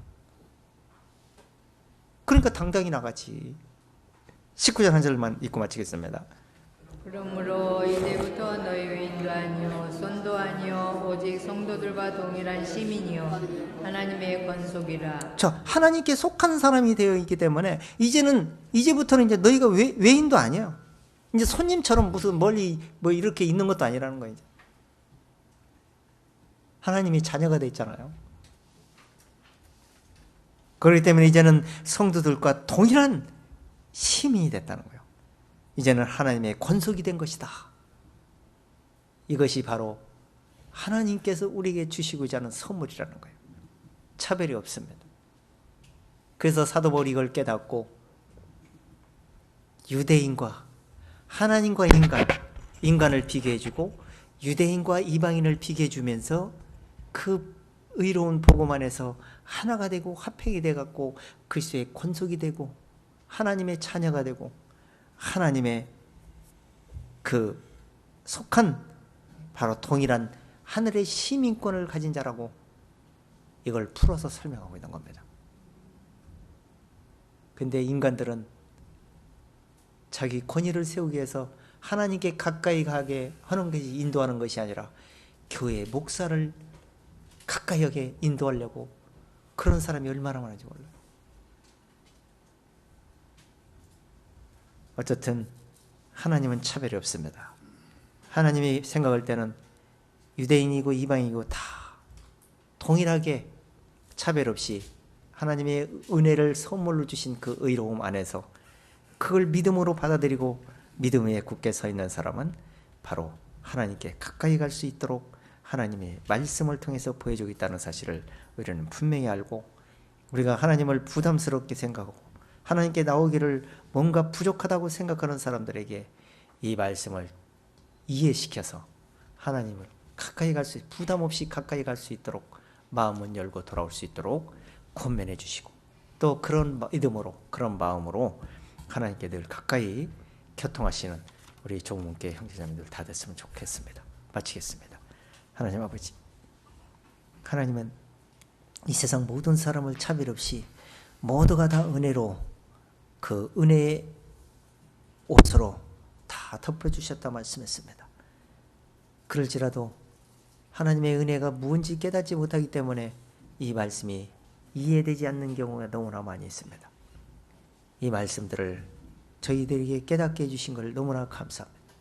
이 말씀을 깨닫고 우리 마음속에 그 받은 의로움을 우리가 엘리후처럼 다시 하나님께 돌려보내야 되겠다는 그런 고백했던 것처럼 우리가 이 말씀들을 시인하고 또 찬송할 때 또한 많은 사람들이 또한 그 의로움을 받아들이고 그 의로움이 마음에서 음돋아서 하나님께 그 의로움을 찬송해서 하나님께 돌려보내는 그런 일들이 일어날 수 있기를 원합니다. 하나님께서 정말 가까이 이 세상을 마무리할 날이 가까워지고 있사온데, 정말 이 세상은 점점 어두워져가 있고 또한 더 밝게 깨어있어야 할 기독교인까지도 하나님 영적 소경이 되어 있는 걸 너무나 많이 봅니다. 저희들에게 이 말씀들을 보여주신 만큼 영적 진리를 한 사람이라도 돌아오게 할 수 있는 입술이 되어줄 수 있기를 원합니다. 우리가 선을 위해서 선한 것을, 영광의 선한 것을 찬송하기 위해서 우리를 거듭나겠다고 말씀했습니다.